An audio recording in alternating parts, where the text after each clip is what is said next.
நாட்டில் நம்ம கட்சியினுடைய கொள்கையை பத்தி நான் எடுத்து சொன்னேன். அதுல ஒண்ணுதான் இயற்கை வள பாதுகாப்பு. சூழலியல் மற்றும் காலநிலை நெருக்கடியை எதிர்கொள்ளக்கூடிய இயற்கைக்கு ஊறு விளைவிக்காத பகுதிசார் மாநில வளர்ச்சி பரவலாக்கம். இதான் நாம் அறிவிச்ச அந்த கொள்கை. இத நான் இங்க சொல்றதுக்கு காரணம் ஓட்டு அரசியலுக்காக இல்ல.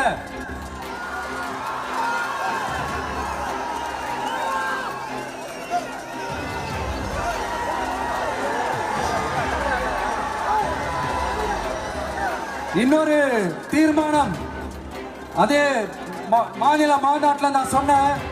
அது விவசாய நிலங்கள் பாதுகாப்பு கொள்கை தீர்மானம். அதுல காஞ்சிபுரம் மாவட்டம் பரந்தூரில்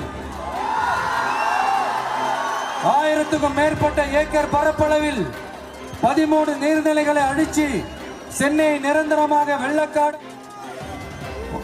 உங்க நாடகத்தெல்லாம் பார்த்துக்கிட்டு மக்கள் சும்மா இருக்க மாட்டாங்க.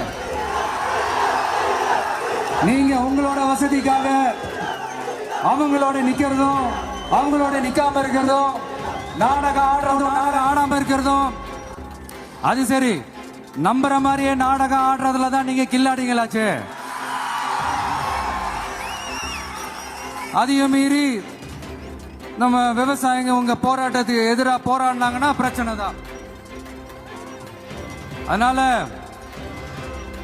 இனிமேல் உங்க நாடகத்தை பார்த்துக்கிட்டு மக்கள் சும்மா இருக்க மாட்டாங்க.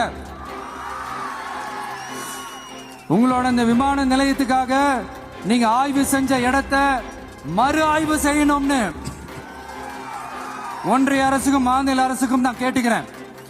விவசாய நிலங்கள் இல்லாத இந்த பாதிப்புகள் குறைவா இருக்கிற இடங்களா பார்த்து உங்களுடைய விமான நிலையத்தை கொண்டு வாங்க.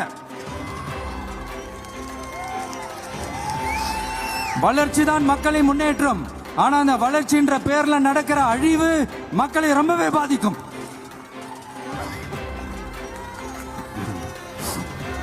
நீங்க எல்லாரும் உங்களுடைய ஊர் கிராம தேவதைகளான கொல்லமெட்டால் அம்மன் மேலையும்